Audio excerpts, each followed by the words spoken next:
Welcome to ASA Central Line, the official podcast series of the American Society of Anesthesiologists, edited by Dr. Adam Stryker.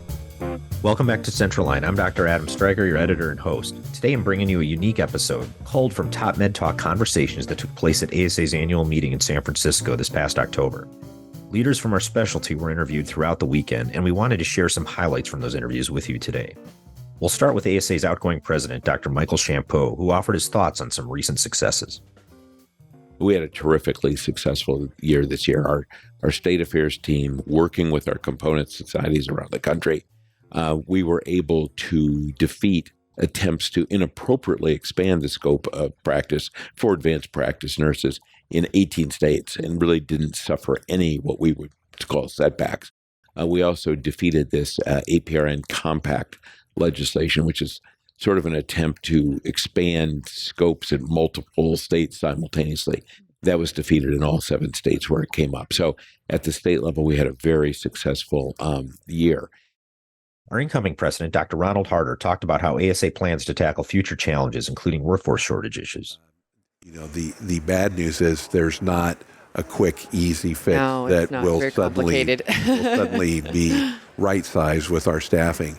But that being said, there's a number of initiatives that I think ASA can help to facilitate, and certainly just providing resources and education for our members for addressing various facets of that. Our medical students are voting with their feet that they very much view anesthesiology as a very attractive and desirable specialty for a very long time. And I have never in my life seen the way that it has become so competitive as it has over the last couple of years. Yeah. So that's the, of the storm clouds overhead facing our workforce issues, the very bright silver lining is absolutely that there are so many just terrific medical students seeking a career in anesthesiology. To underline Dr. Harter's point, medical students Elijah McMillan and Majesty Greer from Howard University's College of Medicine joined the conversation. They talked about the role of historically Black colleges and universities in training future clinicians and leaders of our specialty.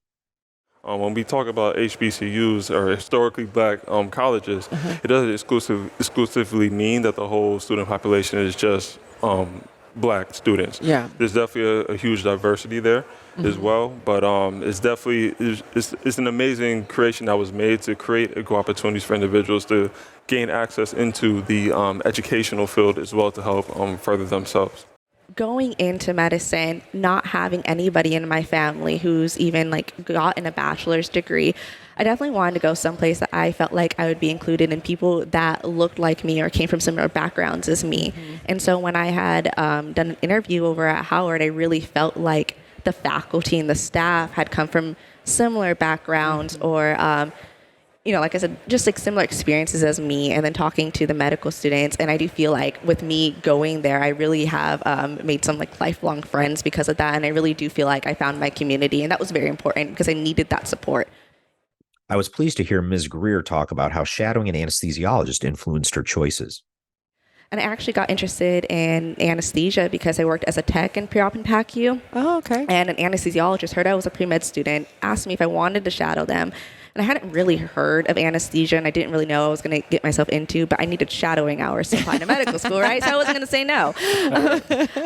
I'm so glad that I did because I absolutely immediately fell in love with the specialty. I knew I wanted to be a doctor, but I didn't really know what kind of doctor I wanted to be. And ever since then, anesthesia has really held my interest, and I'm actually one of the co-presidents of our Howard University's Anesthesia Interest Society. So.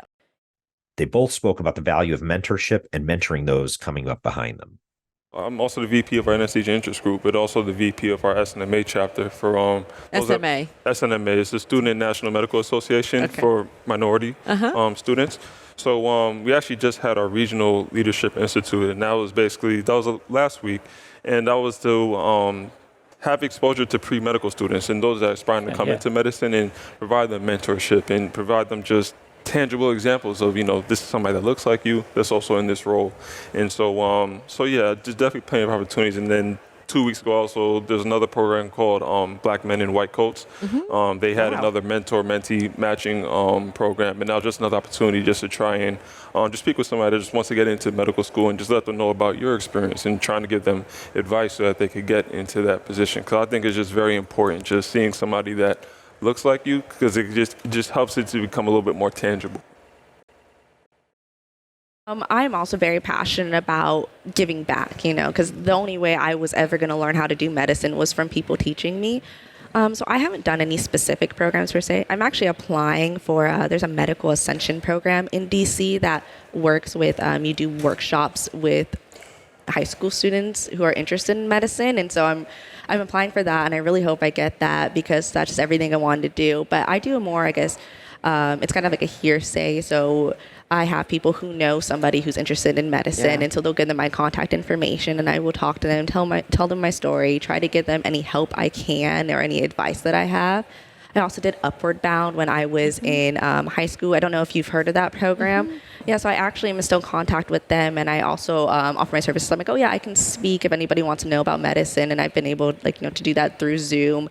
So yeah, that's kind of how I've been giving back, and I can't wait to do more as I continue in my career. Dr. George Williams, chair for the ASA Committee on Critical Care Medicine, has experience mentoring residents. He also spoke about workforce challenges and the future of the specialty. So, when we look at our staffing crises that are occurring everywhere, when we look at the fact that many of our partners are having to work early, late, post-call, pre-call, in perpetuity because of our staffing challenges, it does lead to some concerns, but it also, in a lot of ways, is an opportunity. It gives us a chance as a profession, as a specialty, to precisely determine how we can maximize our impact in a positive fashion for patient care. And because we would actually be the ones providing that guidance to determine that impact and where it would be, it gives us a great way to inject ourselves into policy leadership and protocol development for patients in the perioperative period in a way that I don't think that we've seen or expected from our specialty in recent times. So it is a challenge, but on a systematic level, it actually can be. If we have the leadership, patience, and ingenuity to capture it, it can be an opportunity for our specialty. Dr. Williams shared his thoughts on why anesthesiology appeals to many of us, speaking to the depth and breadth of our expertise. We understand what happens to a patient physiologically. We're able to provide, we're portable, we're quick, we're efficient, and we have to know everything about so many layers of not just the anesthetic management, but the surgical management, pre-op, post-op management. So once you actually open that door and demonstrate the flexibility and versatility of anesthesiologists in general, I see it as a great opportunity. I'll just give a case in point. An area of interest of mine particularly is with organ donor management. And historically, when it comes to organ donors, we said, okay, there's this ASA 6, and we're just going to come in and do our part. But in our hospital, we were asked to do things like to declare when a patient may have cardiac death, so we can do donation after cardiac death cases and actually get more organs using our expertise on reperfusion and organ preservation. And so before we knew it, we had to create a whole service around that domain just because there was that need for it. Because at first I was getting phone calls when I'm walking to my car at the end of the day to help out someplace else. Now our department is totally injected into that process. And not just the intensivists, but general anesthesiologists have a great part to play in that as well. So that's just a small example of the wide berth that we're seeing in our specialty, and I think it's exciting. Another hot topic at this year's meeting was AI. Peter Killoran, chair of informatics and information technology, shared thoughts on where we're at with AI now. The adoption of AI, or the introduction into our practice, is going to follow a similar pattern to other technologies that have come into our space. So there's a hype cycle that goes with that.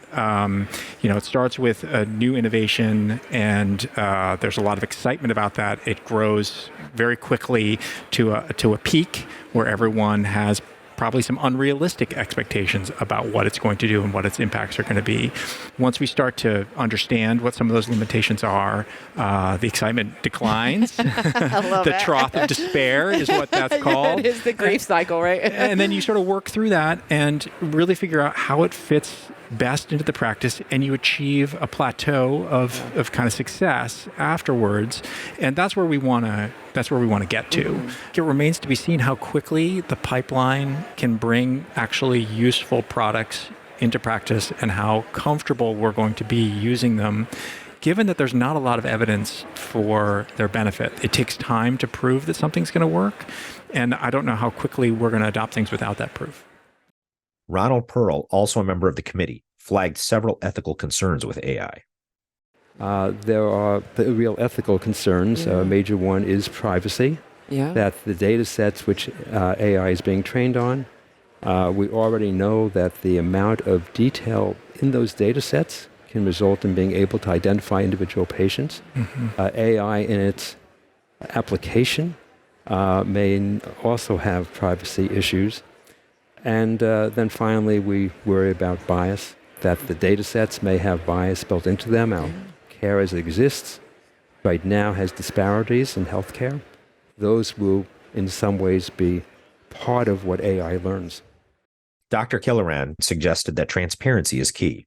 But the key way to mitigate that a little bit is to have transparency. Unfortunately, the technology doesn't lend itself necessarily to being able to document exactly how it arrived at whatever conclusion it got to, but we can get transparency about what was it trained on and how was it validated. Finally, they shared thoughts on the value of the technology.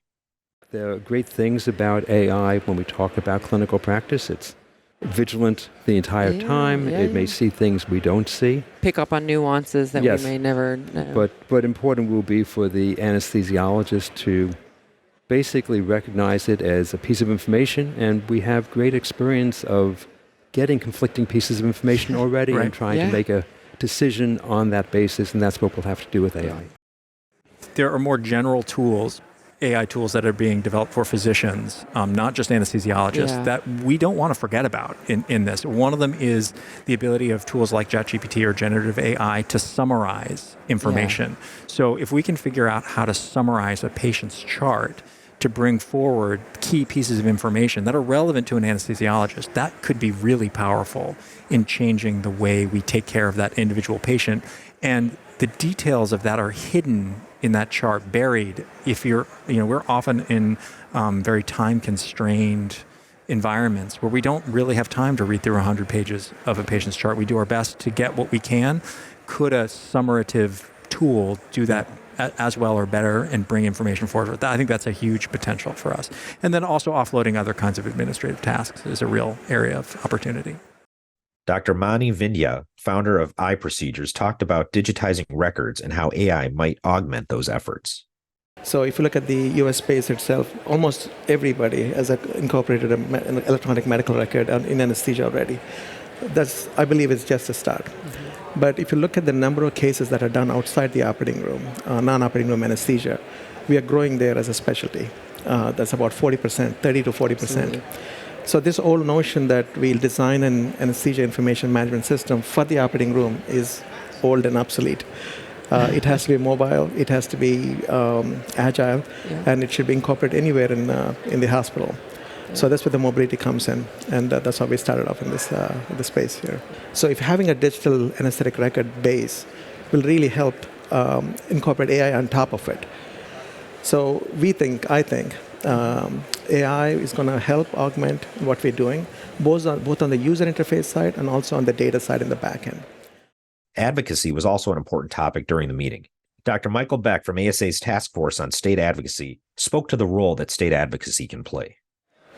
This year, we focused primarily on 3 different areas. The first is fighting nurse anesthetist-led initiatives that would either decrease or remove physician involvement in patient care. The second one has been to focus on title misappropriation and to help get that enacted in more states. And then finally, we've also focused on increasing the number of states that either recognize or license certified anesthesia assistants to practice. We found a lot of success, and it's actually been an excellent year in advocacy for patient safety. Dr. Beck also talked about what he's seeing work well. I think this success has been tied to a couple of issues that we continue to promote today. One is the importance of teamwork. I think in the past it would often be one physician that really caught the fire and would try to do everything on a state level. And that, of course, was not very successful. So those teams, we've seen they've gotten bigger. We've seen that individual state societies have created subcommittees that address these issues specifically. We've seen that team increase to include lobbyists, and that has been paramount. It's been paramount to help us specifically with the items that we're addressing. But what we also noticed is that as we bring lobbyists on, it's able to educate our members that are participating as to how to improve their advocacy as well. We've also seen an increase in teamwork up and down the chain, meaning that the ASA and the state components now communicate much better and much more quickly among themselves. And so when an issue comes forward, we're able to very quickly address that issue because of that, again, teamwork. And then finally, I would say that expanding the team to include other specialties has really helped us on the state level.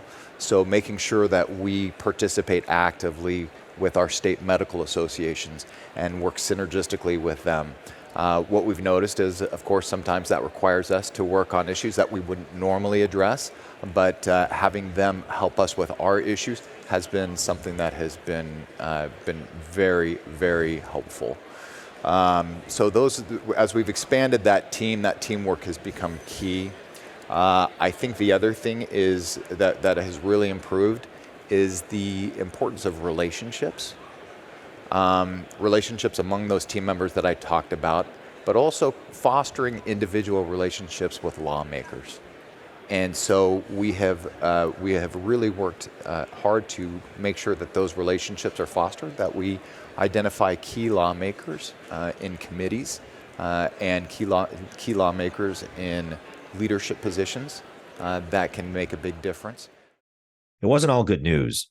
Dr. Jonathan Gall, chair of ASA's Committee on Economics, and Dr. Lois Connolly, ASA's Vice President of Professional Affairs, discussed payment models. Dr. Connolly outlined the problem. You cannot sustain a practice based on Medicare payments. Over a little history behind this, it started in about 1992, the new way we get paid by Medicare. The RBRVS system, as well as the anesthesia conversion factor, they're two different models for physician payments, and they're a little different. We've had some wins with payment adjustments and with CMS over time, and I think the last one was 2005, where we got a 23% increase. But ever since 2005, the payments for our conversion factor has decreased significantly. So now we call it the 33% problem, where we're getting about 33% of what our commercial payers would give us. But in reality, if you adjust that based on inflation over time, it's more like 19%. It's really low. So it's significantly affecting our ability to sustain anesthesia practices without stipends in some areas of the country. Yeah. So a conversion factor this year in July is going to be reduced by 3.26%. So every anesthesia unit is relatively about $20.43, which means you might, for a 4-unit case, bring home $80. Dr. Gall talked about what ASA is doing to address the problem, ensure the future of the specialty, and discussed how members can learn more. We really started to make a big push towards not only fighting those different things in policy and, with Congress and helping provide advocacy stuff for our massive advocacy team that needs to be battling this, but we want to start providing more resources to our members too, to kind of educate them. So there's a whole section in the Payment Progress Initiative called Timely Topics. Okay. There's a lot of different information there that's related to all different types of payers and other issues that might be happening. Things, we were talking about Medicare mostly. There's Medicaid stuff now coming out for Medicaid expansion and the rollback of, now that the pandemic is over, how they're, pulling away some benefits there too. We have plenty of stuff on commercial payers, things like the No Surprises Act, et cetera. Yep. And then there's also this, probably the best, most up-to-date and current area would be under the FDA and Washington alerts part. So inside of the ASA website, asahq.org, there's the FDA Washington alerts, which can give you the information on, ASA just submitted a comment letter about the Medicare physician fee schedule. ASA just submitted a comment letter about the G2211 thing. All those sorts of things are right there. And that's kind of the most timely and current up-to-date stuff. Finally, and importantly, Dr. Connolly pointed out the importance of member voices. We just would really welcome any feedback from you. Connect with us if you have any issues that we can help you with. ASA is your resource, and we're here to help you. If we don't know about the issues that you are dealing with out there, especially economic pressures, then we can't help you as much. And the more we have, the more we know, the better we can be. I couldn't agree with her more. And that seems like a good place to leave you today. Thanks for listening. If you enjoyed the show, please follow, share, and leave us some stars. You can see the full interviews at TopMedTalk.com. And please remember to join us again soon for more Central Line. Your patients depend on you, and you can depend on GE Healthcare for our trusted legacy of industry-leading anesthesia care solutions. Take advantage of one integrated platform for insightful decisions and individualized care to help you stay one step ahead of critical moments for your patients. With our latest innovation, you can quickly achieve and maintain the end tidal oxygen and anesthetic agent targets you set. Made possible by the only FDA-approved device, indicated for patients 18 years of age and older, bringing automation to the U.S. anesthesia community. Subscribe to Central Line today, wherever you get your podcasts, or visit asahq.org/podcasts for more.